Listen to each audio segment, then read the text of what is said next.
Reflection में आपका स्वागत है। आज की शाम हम लोग बात कर रहे हैं दाऊद और गोलायत की। यहाँ पर हम लोग देखते हैं पहला शमूएल उसका 17वां अध्याय। इजरायली और फलिस्ती आमने सामने हैं, दोनों एक एक पहाड़ पर डेरा डाले हुए हैं और बीच में तराई है। और बाइबल यहाँ पे कहती है 4 आयत से, पहला शमूएल उसका 17वां अध्याय 4 आयत से, तब फलिस्तियों की छावनी में से गोलायत नाम एक वीर निकला जो गत नगर का था और उसकी लंबाई 6 हाथ 1 बित्ता थी। तो बाइबल कहती है एक वीर जो गोलायत जिसका नाम था वो गात नगर से निकल करके आता है और इसकी लंबाई मैं आपको अभी के मॉडर्न बातों के अंदर बताना चाहता हूँ, तकरीबन 11 फीट थी। 11 फीट लंबा एक योद्धा गत नगर से आता है। तब फलिस्तियों की छावनी में से गोलायत नाम एक वीर निकला जो गत नगर का था और उसकी लंबाई 6 हाथ 1 बित्ता थी। उसके सिर पर पीतल का टोप था और वो एक पत्थर का झिलम पहने हुए था जिसका तौला 5000 शेकेल पीतल का था। तो तकरीबन 57 किलो का कवच ये झिलम पहन करके आता है। उसकी टांगों पर पीतल के कवच थे और उसके कंधों के बीच बर्छी बंधी हुई थी।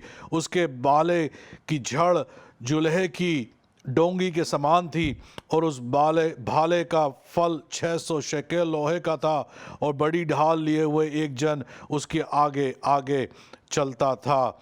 तो तकरीबन ये जो छड़ थी वो 9 किलो की थी और 9 फीट लंबी थी। उसका भाले की लंबाई तकरीबन 9 फीट थी। वह खड़ा होकर इजरायली पांतियों को ललकार के बोला, तुमने यहाँ आकर लड़ाई के लिए क्यों पांति बांधी है? क्या मैं फलिस्ती नहीं हूँ और क्या तुम शाऊल के अधीन नहीं हो? अपने में से एक पुरुष चुनो कि वो मेरे पास उतर आए। यदि वह मुझसे लड़के मुझे मार सके तब तो हम तुम्हारे अधीन हो जाएंगे, परंतु यदि मैं उस पर प्रबल होकर मारूं तो तुमको हमारे अधीन होकर हमारी सेवा करनी पड़ेगी। और वह फलिस्ती बोला, मैं आज के दिन इजरायली पातियों को ललकारता हूँ कि किसी पुरुष को मेरे पास भेजो कि हम एक दूसरे से लड़ें। उस फलिस्ती की इन बातों को सुनकर शाऊल और समस्त इजरायलियों का मन कच्चा हो गया और वे अत्यंत डर गए। जब इस योद्धा ने आकर के इजरायलियों को ललकारा तो बाइबल कहती है उसका विशाल रूप, उसकी ललकार, उसके योद्धापन को देख करके समस्त इजराइल का मन कच्चा हो गया और शाऊल और सारे योद्धा अत्यंत डर गए। 16वीं आयत के अंदर लिखा हुआ है, फलिस्ती 40 दिन तक सवेरे और सांझ को निकट जाकर खड़ा हुआ करता था। तो 40 दिन तक गोलायत ने इजरायलियों को ललकारा, सुबह और शाम प्रतिदिन वो ललकारता था और शाऊल और पूरे इजराइल के लोग, इजराइल की सेना थर थर कांपती थी जब वो गोलायत की आवाज़ को सुनती थी। अब यदि आपने इस घटना को बाइबल में से पढ़ा है तो हम इस बात को जानते हैं कि दाऊद ने इस बड़े योद्धा को, जिसे देख करके बड़े बड़े योद्धा इजराइल के थे वो डरते थे, इस बड़े योद्धा को मार गिराया। तो आज हम लोग इस अध्याय से, पहला शमूएल उसके 17वें अध्याय से दाऊद के जीवन को और उसके चरित्र को आज समझने की कोशिश करेंगे। जब ये प्रोग्राम ख़त्म होता है तो मैं चाहता हूँ कि आप इस पूरे अध्याय को पढ़ें और उससे समझें कैसे परमेश्वर ने इस जवान के जीवन में काम किया। तो पहली बात हम लोग क्या देखते हैं इस दाऊद और गोलायत की घटना से, पहला शमूएल उसके 17वें अध्याय में? सबसे पहले हम लोग देखते हैं दाऊद का आज्ञा मानना। दाऊद एक आज्ञाकारी पुत्र था।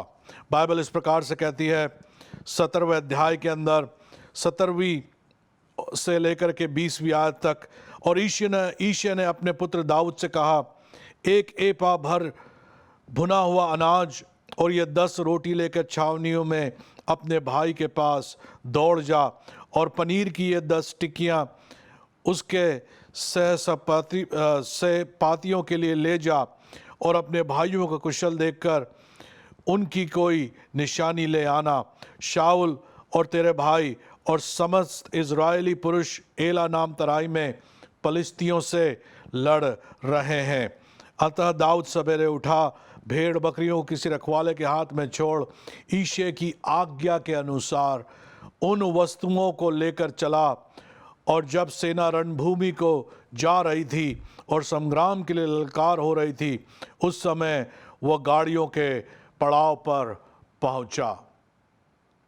बाइबल कहती है उसने अपने पिता की आज्ञा मानी।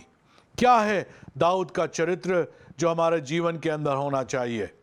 वह है हमें भी अपने स्वर्गीय पिता की आज्ञाओं को मानना है।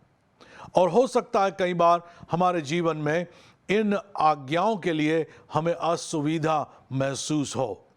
यहाँ पर दाऊद पहले से ही अपने पिता के एक काम को वो देख रहा था, परंतु जब उसके पिता ने कहा जा अपने भाइयों के हालचाल को पूछ करके आ, उनके लिए खाने की वस्तु लेकर के जा, तो दाऊद ने बहाने नहीं बनाए।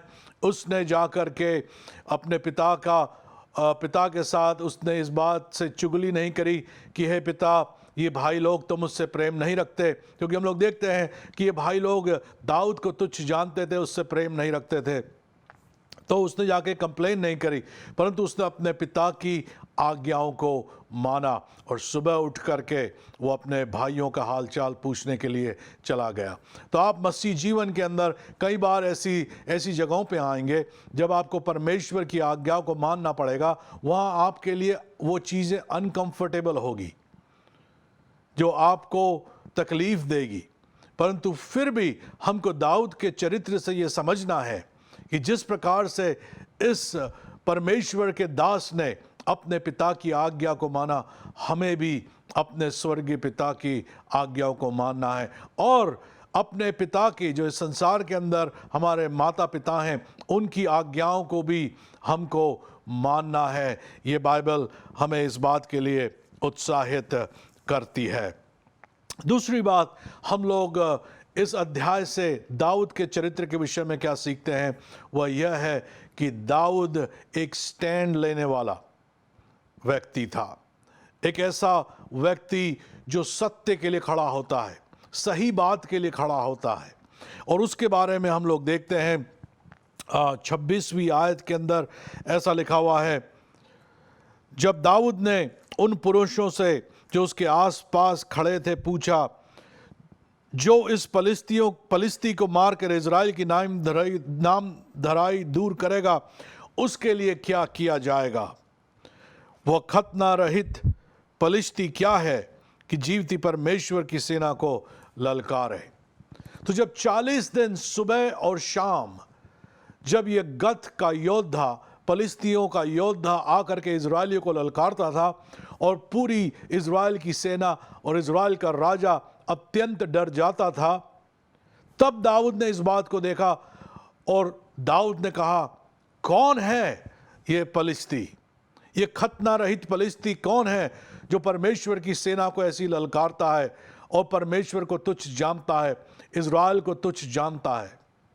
उसने उस सत्य के लिए एक स्टैंड को लिया, उसने उस सत्य के लिए वो खड़ा हुआ। कई बार हम लोग हमारे जीवन के अंदर सत्य के लिए खड़ा होना नहीं चाहते, कई बार हम लोगों को कन्फ्रंट करना नहीं चाहते।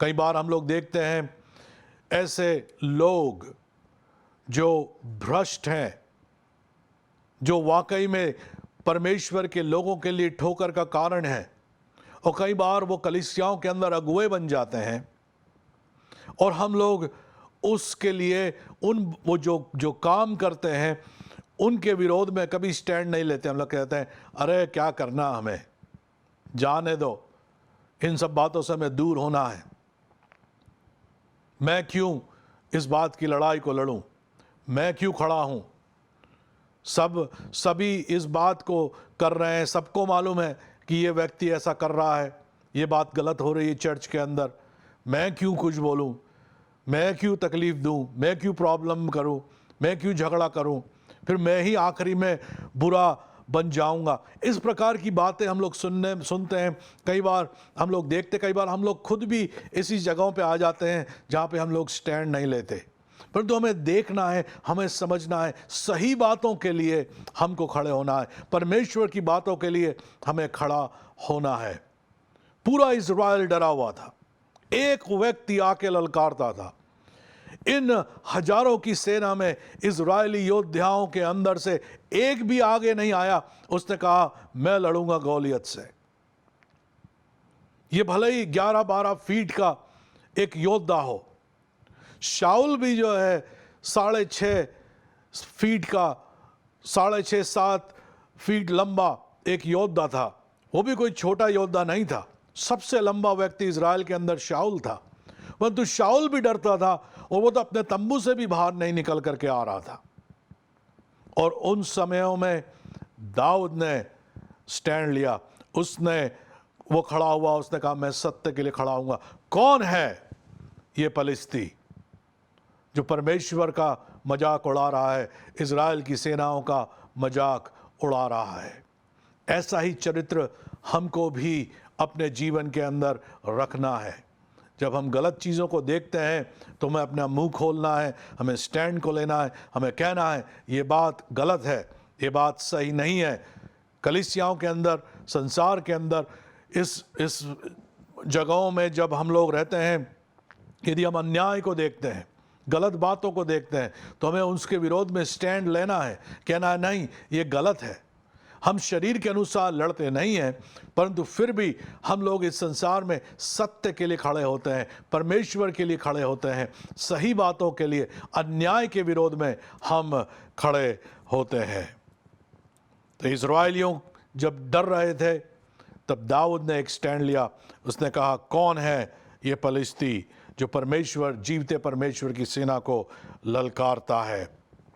तीसरी चीज हम लोग जो दाऊद के इस अध्याय के अंदर से शमूएल उसका पहला शमूएल उसके 17वें अध्याय में दाऊद के विषय में समझ सकते हैं, वह यह है कि हमें किसी को भी तुच्छ नहीं समझना चाहिए, किसी को भी अयोग्य नहीं समझना चाहिए।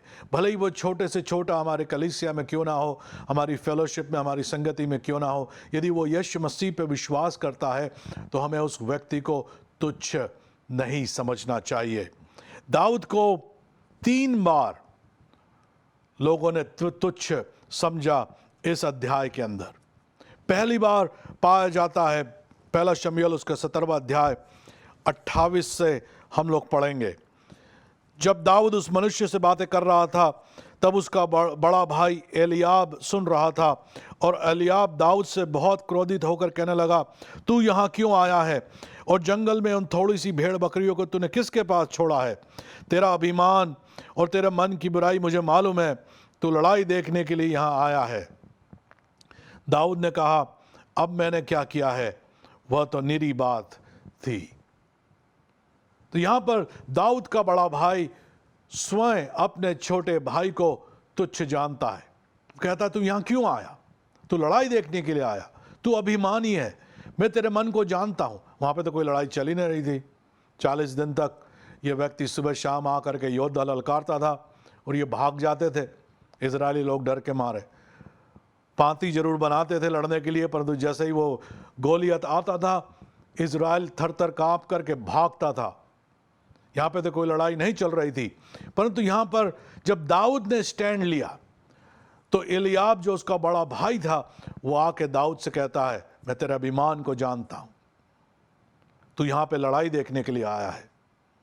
उसे तुच्छ, अयोग्य और नीच एलियाब ने जाना। ना सिर्फ हमें दूसरों को अयोग्य समझना, परंतु कई बार हम अपने आप को भी अयोग्य, तुच्छ और कमजोर समझने लगते हैं। कई बार हम अपने आप को बहुत कम समझते हैं कि हमारे पास योग्यता नहीं है। यहां पर क्या हो रहा था, दाऊद का भाई सबसे पहले उसको अयोग्य, तुच्छ समझा। उसके बाद शाऊल ने उससे अयोग्य समझा। 33वीं आयत, शाऊल ने दाऊद से कहा, तू जाकर उस पलिश्ती के विरुद्ध युद्ध नहीं कर सकता, क्योंकि तू लड़का ही है और वह लड़कपन से ही योद्धा है।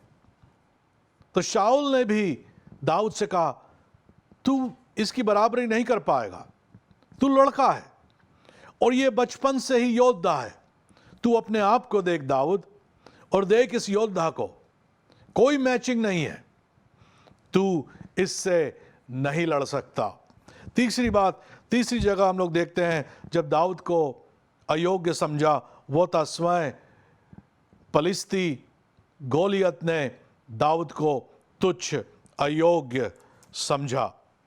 इसका पाया जाता है 42वीं आयत से, जब पलिश्ती ने दृष्टि करके दाऊद को देखा तब उसे तुच्छ जाना, क्योंकि वह लड़का ही था और उसके मुख पर लाली झलकती थी और वह सुंदर था।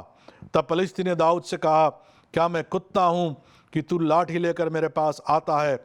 तब पलिश्ती अपने देवताओं के नाम लेकर दाऊद को कोसने लगा।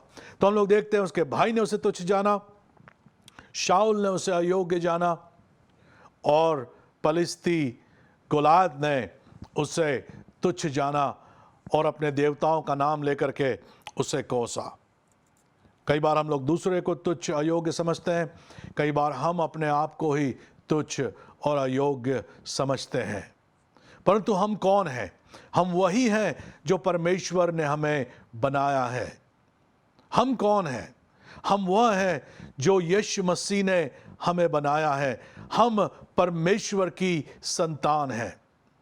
कई बार लोग झूठ बोलते हैं अपने विषय में, और मैं कह रहा हूं आत्मिक रीति से, अरे मैं कुछ भी नहीं कर सकता, मैं तो तुच्छ हूँ, मैं तो कीड़े के समान हूँ, मैं तो पापी हूँ, मैं तो अयोग्य हूँ। और हम लोग सोचते हैं कि हम लोग नम्र दीन हो रहे हैं, परंतु हम क्या कर रहे हैं? हम लोग झूठ बोल रहे हैं। क्यों? क्योंकि बाइबल कहती है हम परमेश्वर की संतान हैं। यीशु मसीह का लहू हमें सारी अधार्मिकता से शुद्ध करता है। प्रभु यीशु मसीह ने हमें धार्मिकता दी है जो कामों से नहीं परंतु विश्वास के द्वारा दी गई है। हम परमेश्वर के अंदर शूरवीर हैं। हम परमेश्वर के द्वारा सब कुछ कर सकते हैं। परमेश्वर हमारी ओर है। हम अयोग्य नहीं, हम योग्य हैं। उस यीशु मसीह के द्वारा जो हमारे अंदर है, हम सब कुछ इस संसार के अंदर कर सकते हैं।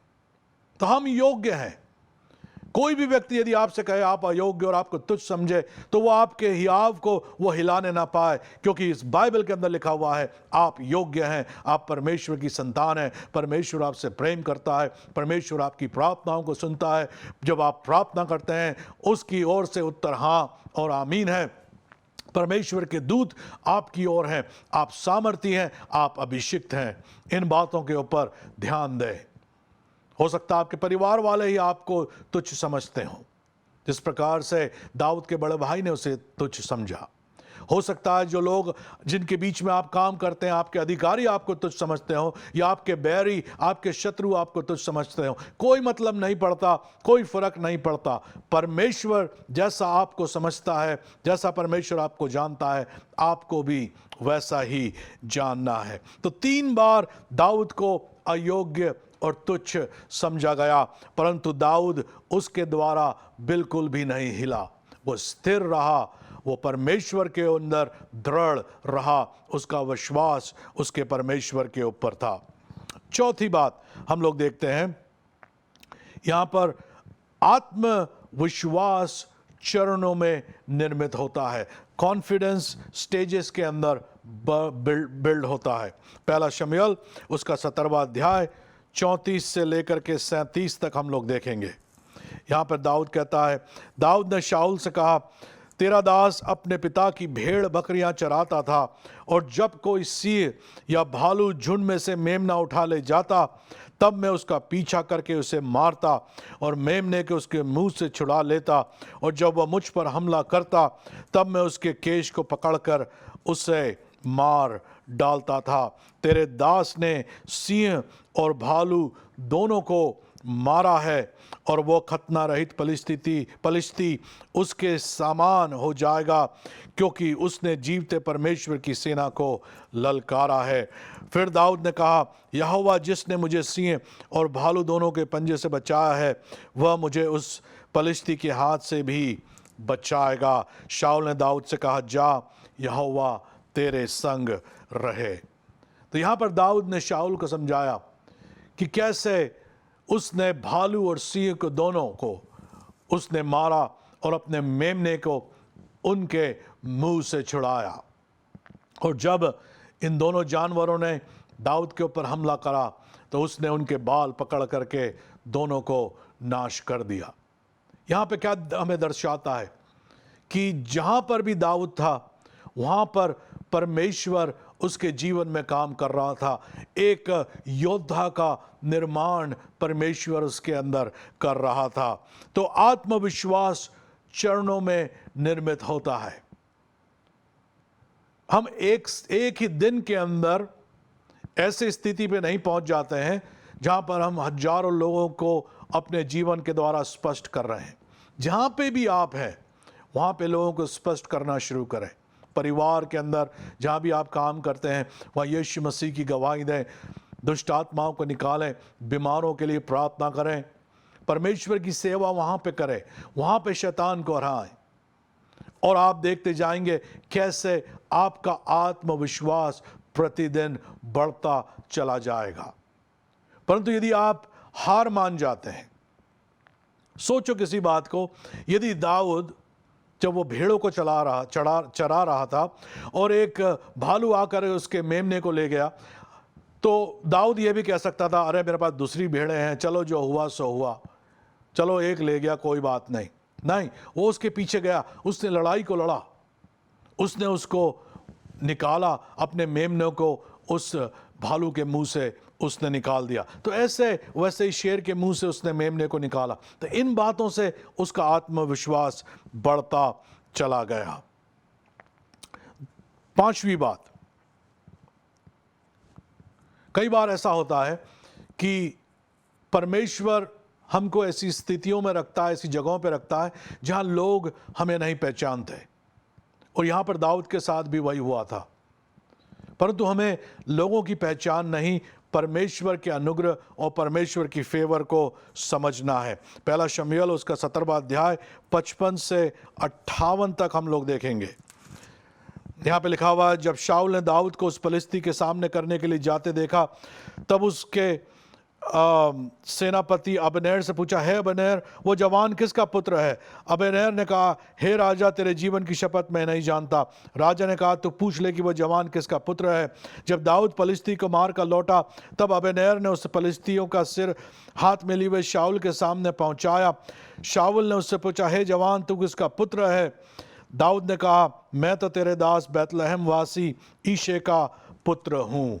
दाऊद ने कहा, मैं तो ईशे का पुत्र हूँ। परंतु यदि आप शमूएल उसका पहला शमूएल उसके 16वां अध्याय को देखेंगे, जब भी आपको टाइम मिले मेहरबानी से 16वां अध्याय 14 से लेकर के 23 तक पढ़ेंगे, तो वहाँ पर दाऊद महल के अंदर आकर के शाऊल के लिए वीणा बजाया करता था।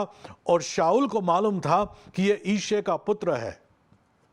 उसने ईशे के पास कहला भेजा था कि दाऊद को मेरे पास रहने दे, क्योंकि जब भी दुष्ट आत्मा मेरे ऊपर आती है और जब दाऊद वीणा बजाता है तो दुष्ट आत्मा मेरे से दूर हो जाती है। तो ये जानता था, परंतु दाऊद शाऊल के लिए महत्वपूर्ण नहीं था। सब भूल गया वो कौन दाऊद था। तो ऐसे कई बार लोग हमारे विषय में भूल जाते हैं। उससे हमें निराश नहीं होना है, क्योंकि हम भले ही मनुष्य के लिए महत्वपूर्ण नहीं हो, एक दिन ऐसा आएगा जब परमेश्वर हमें प्रमोट करेगा, प्रोग्रेस करेगा और हम परमेश्वर की ओर से कुछ बन जाएंगे।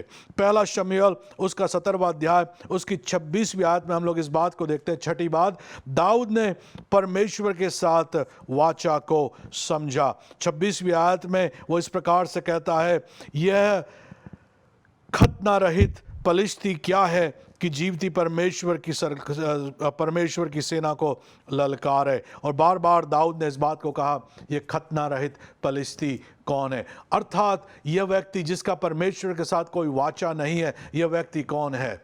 ये कैसे परमेश्वर की सेना को ललकार सकता है? हो सकता है आप भी अपने जीवन में गोलियत जैसे एक योद्धा को फेस कर रहे हो जो आपके विरोध में आ रहा हो। ऐसी दुष्ट आत्माएं या ऐसे कोई प्रकार का फोर्स या मनुष्यों के द्वारा प्रायोजित दुष्ट और अंधकार के काम आपके विरोध में उठ रहे हो, तो आप ये कह सकते हैं इन दुष्ट आत्माओं के साथ परमेश्वर की कोई वाचा नहीं। शैतान और परमेश्वर का क्या मेल, संसार के लोगों का और परमेश्वर का क्या मेल। मेरा परमेश्वर के साथ मेल मिलाप है, मेरी वाचा परमेश्वर के साथ है। दाऊद ने कहा मेरी वाचा परमेश्वर के साथ है, अर्थात परमेश्वर मेरी ओर है, ना कि गोलियत के ओर है। सातवीं और अंतिम बात, पहला शमूएल उसका 17वां अध्याय उस 48 से 49 हम लोग देखते हैं। यहाँ पे लिखा हुआ है कि जब गोलायत दाऊद के सन्मुख आया तलवार और भाले और ढाल को लेकर के, तो दाऊद ने गोफन को लिया और पत्थर से उस बड़े शूरवीर को नीचे गिरा दिया। जो भी उसके हाथ में था उसने उसका उपयोग करा, और हमको भी वही करना है। जो भी हमारे हाथ में है उसका इस्तेमाल करना है। कई बार हम लोग कंप्लेन करते हैं, ओ मेरे पास तो ये नहीं, अगर मेरे पास ये होता वो होता तो मैं परमेश्वर की सेवा ऐसे करता, मैं इस प्रकार से प्रभु के लिए बड़े बड़े काम करता। परंतु क्या है परमेश्वर ने आपके हाथ में दिया है? किन बातों को परमेश्वर ने आपको परमेश्वर ने समझाया है? दाऊद के हाथ में गोफन और पत्थर था और उसी का उसने इस्तेमाल करा, और ये बड़ा योद्धा मुंह के बल उसके सन्मुख गिर पड़ा। तो एक बार फिर मैं आपसे कहना चाहता हूँ, आज्ञाकारी बने, सत्य के लिए खड़े रहें। भले ही लोग आपको अयोग्य समझे, तुच्छ समझे, आप अपने आप को अयोग्य और तुच्छ मत समझे। परमेश्वर आपको अयोग्य नहीं समझता। चौथी बात, विश्वास, आत्मविश्वास चरणों में निर्मित होता है। परमेश्वर के साथ प्रोग्रेस होती है, भले ही मनुष्य आपको जाने ना जाने, मनुष्य ध्यान दे ना दे, परमेश्वर आपके जीवन में लगातार कार्य करता रहता है। आपकी वाचा परमेश्वर के साथ में है, परमेश्वर आपकी ओर है, और जो कुछ भी आपके हाथ में है उसका इस्तेमाल करें और आप विजयी होंगे। यदि आपने यीशु मसीह को अपना उद्धारकर्ता स्वीकार नहीं करा है, तो आज की शाम आपके लिए मौका है। मेरे पीछे ये प्रार्थना करें, हे प्रभु यीशु, मैं तुझे अपना उद्धारकर्ता स्वीकार करता हूँ। मैं विश्वास करता हूँ कि क्रूस पर तूने अपनी जान दी और तीसरे दिन मुर्दों में से जी उठा। प्रभु यीशु, मैं धन्यवाद देता हूँ, तू मेरा प्रभु है। मुझे अपने पवित्र आत्मा से भर दे, यीशु के नाम से, आमीन। यदि आपने ये प्रार्थना करी है तो आपकी वाचा परमेश्वर के साथ है, आपकी लड़ाई परमेश्वर की लड़ाई है। यह आपको बांधे। अगले हफ्ते फिर आपसे मुलाकात होगी, यीशु मसीह के नाम से।